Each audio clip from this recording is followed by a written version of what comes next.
cheapest track on the circuit. They switched the pavement. The asphalt wouldn't hold up, so they concreted it in 1992 and started running here under the lights in 1978. There's fast food, and then there's KFC. Steve?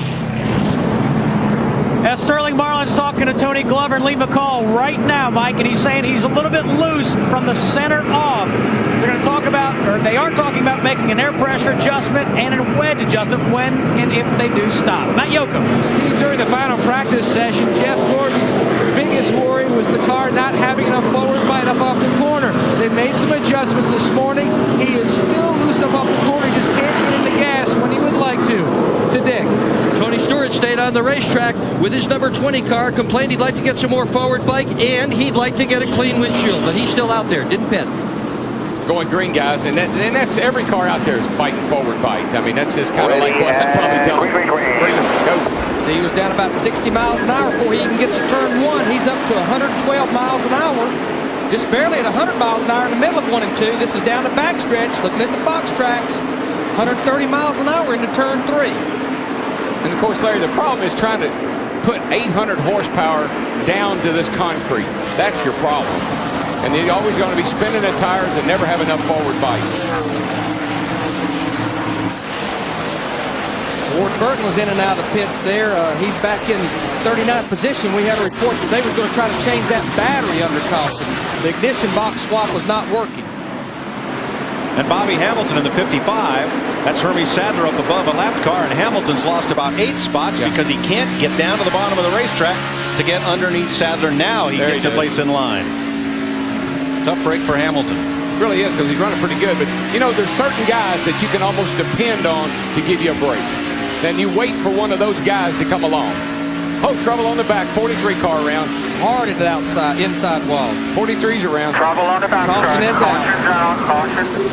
Third caution of the day comes at lap 52. That's 43, 44, and 14. 14. The 14 did go behind the wall. They're trying to make repairs. And the 43 will have to go behind the wall. He's got a lot of damage. He's staying out. And nobody got a lap back from Jimmy Spencer. Okay, 51 laps. What do you want me to do? I still want you to stay out. Stay out? Okay, 10-4. A little hot in here right now. Can you be sure you give me plenty of water next time I come in? You told me yesterday it was cool in here, so you just got to live with it, DW. I'll get you a glass of water when I can, but I can't hold the pit stop up. Oh, man. I didn't know it was going to be 70 degrees today. Should have watched the Weather Channel. I can't watch it. I taped it.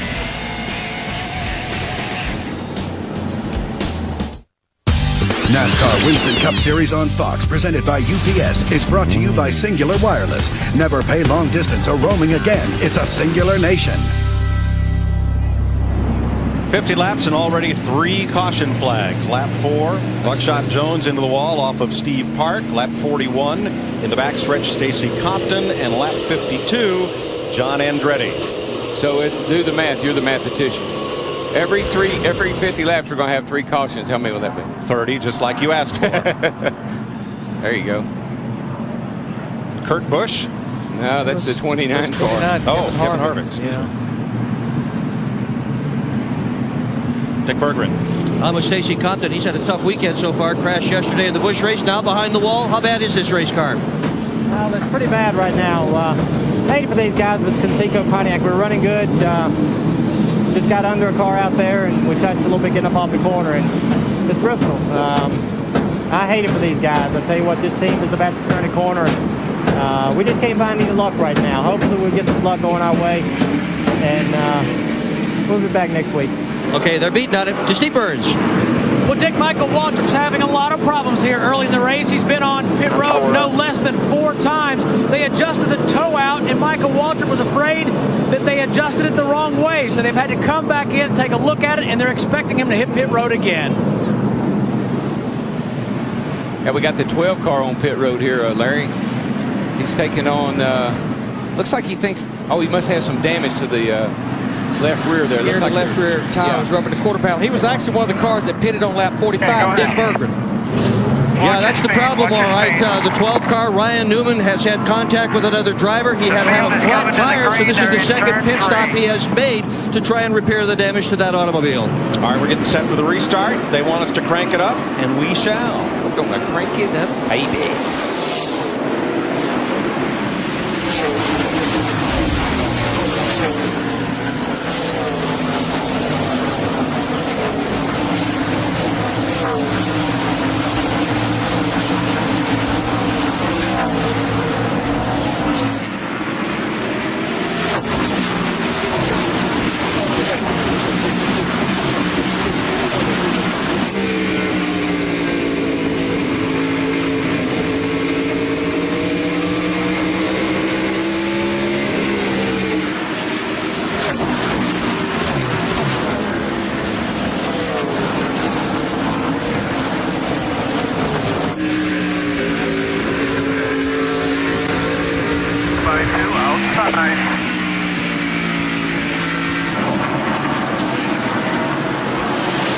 Tony Stewart going to squeeze between a couple of lap cars there. That's exactly what he did. He squeezed through there.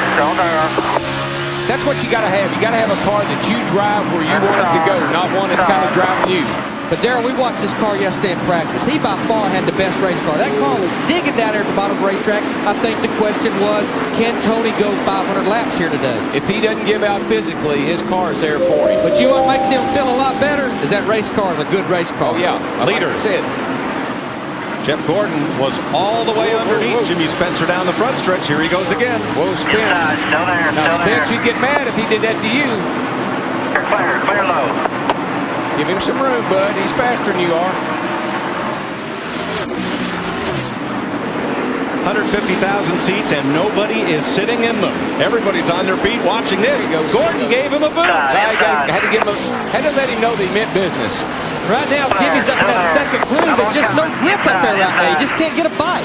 Gordon's like a surgeon, though. He knows exactly. Just give you that little bump. Just enough to get you out of the way. Matt Kenseth in the 17. He's going to work on Spencer here. Spencer needs to get back down the bottom of the racetrack. And you know what I think about that 17 car, Larry? The way he ran at Rockingham, this is a kind of a similar racetrack. You know, that's a mile, I know, but they've got a lot of characteristics the same. Running good here today. Yes, a lot of teams are using their Rockingham car here. How about that 4 car? That testing that he did up here is paying off for him, isn't it, Matt? It sure is, DW, having the best run of the season for Mike Skinner. But the team's heart sank under that caution when Mike came out and said, guys, I think I've got a right front tire going down. So he pulled up alongside Matt Kenseth, who's running in third. And Matt, look at it. Matt gave the thumbs up, so the tire's okay. And what happened when you've got the hot tires and you go to caution? We talked about it earlier. You pick up that rubber, and it will make you feel like you have a flat tire on a restart. You have to do a good job of getting those tires cleaned off. That's why the crew chiefs are always hauling at the drivers. Clean them up now, clean them up, because you always got buildup on them after a caution. Tony Stewart in 6th. He has Ward Burton, lap car in front of him, as he moves toward the front. Dick? And as you heard earlier in our broadcast, Tony Stewart has every intention of finishing this race, but he is a badly beaten up race car driver. They're keeping it very low key, but Todd Bodine is in the area, and he will be ready to get in that car if needed. He is not in the pit area, but he's on the property, and he is a designated driver. We look at our Fox tracks. He is making some gains on that leader right now, Jeff Gordon. Just a real neat story about this race car. This is the car that he won with here in August. They have changed Victory Lane, completely moved it. When they were testing up here, they were tearing the old Victory Lane down. The team said, hey, you know, our car was the last car in that old Victory Lane. They went over and gathered up a bunch of pieces of the old Victory Lane and took it back to the shop. Well, I tell you one thing they'll have to do. They may have to pull Tony Stewart out of that car after this race is over with. And I don't believe he's going to get out of that hot rod. Bobby Hamilton works around Michael Waltrip. Jimmy Johnson comes along with him. Then Steve Park, Ryan Newman. And Larry, you know this. Of all the injuries I ever had in racing, when I was in my race car, I was the most comfortable, believe it or not, because I was in my little domain, my own little world there, and I focused on racing, and I never thought about how much pain I was in. But when you climbed out of that race car, you know how many aches and pains you had. Call the ambulance.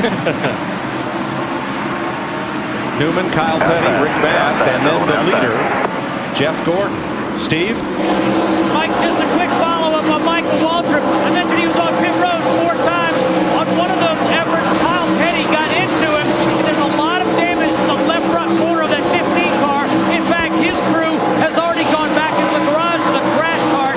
They may have to bring Michael Waltrip in. Well, something so simple as a little bit of a toe get the toe end knocked out. We're only talking about 1/8 of an inch, but you can't drive it if it's not there. Now look right here, earlier, this is how Spencer took the lead from Gordon when Gordon started catching the lap cars, and he's right on his rear bumper again. Well, you know why? Because Jeff Gordon is real cautious. And Jimmy Spencer, does he know what that word means? Let's just say Gordon handles the lap traffic a little more delicately. There you Now go. let's look back to yesterday's Busch race. Spencer did not have a mark on his car until the last lap. Well, he was determined to get one on it. And did. And he didn't want to finish the day without a mark on his car. Last corner of the last lap.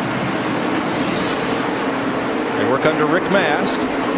And again, as we got to 76 laps on tires now, some of that good grip and that good handling feeling that you had is going to go away over the next several laps. How about it, Matt? Well, Mike, you know how spotters are so important, especially here at Bristol. Under that caution, Jeff Gordon came out and told his spotter, Ron Thiel, it's very important that you keep me on the bottom. He says, I've tried the outside, and it's just not there yet. You need to keep me on the bottom. This place looks like a twice as large version of Thiel's home track, Riverhead, Long Island. So pretty familiar with the contours of this place. But look, you're never out of traffic. Jeff Gordon gets a few laps here in the clear, and then he's right back up in traffic again, and that's the way it is all day long. It's like getting in a big crowd of people. And as you know, you get pushed around a little bit and say, excuse me, and you get pushed around a little bit, excuse me. Pretty soon you say, if somebody pushed me again, I'm going to knock the fire out of it. 500 laps in a blender. But I tell you, the fastest car on the racetrack, Tony Stewart, and that 20 car started 13th. He's up to the 5th position right now. And here we're going to look at the Fox tracks. A while ago, it was about 2 3/4 seconds. Oh, trouble over on the back. Steve Park is spun. And caution is out. Lap 81, 4th caution of the day. All right, DW, 80 laps. I believe I'm going to give you 4 tires now. But we have a group of cars that pitted about 35 laps ago. I have a feeling that group may stay out. Well, let me ask you something. Could you open up those air ducts that I told you to tape up last night? As long as it don't cost my pit stop. Not going to give up no positions in these pits. You want to be comfortable, you have to sit in that lazy boy and watch the race on Fox. In other words, quit working your mouth and start working your hands. Is that what you're trying to say? Now let's see what happens to Steve Park in turn 2. Got down on the flat. Too low on the racetrack. There's such a transition right there between that asphalt and concrete. I'd have to back that up a little bit further, boys, if you could, because he didn't just get down there. There you go. He was already loose when he got there. He got under Bobby. Same thing we saw happen to the 14 car. He got down there and didn't have anywhere to go, and he had to cut it hard, and he spun out. Leaders are on pit road, 30 miles an hour. All right, they have to enter on turn 2, 30 miles an hour, all the way down the backstretch pits. Pit road is a continuation through 3 and 4. There's no teams pitting there, no wall, but it's a continuation. You still have to maintain 30 miles an hour. See, they entered right here. This is still part of pit road right here, 30 miles an hour. A lot of those guys are pitting here on the front stretch. So pit road goes from turn 2 to turn 1. Tried to even it up and not be a disadvantage pitting on the backstretch. Now, several cars went in the back straightaway pit. The 48 car, here comes Terry Labonte. He was the first one in his pit box. He's off the back pit lane now. See where he comes out, Steve. Hey, DW, Sterling Marlin said he's still just a little bit loose off. They want to make a wedge adjustment. 4 tires for Sterling Marlin's Dodge. Dick Berggren. Tony Stewart is tight in the center of the corners. He's asked for more forward bite, even though that might make the tight in the center worse. He said he's going to fix it the way he drives the car. To Matt. And Jeff Gordon is already down and away, beating Spencer off. They made a slight air pressure adjustment in the right rear. He was very pleased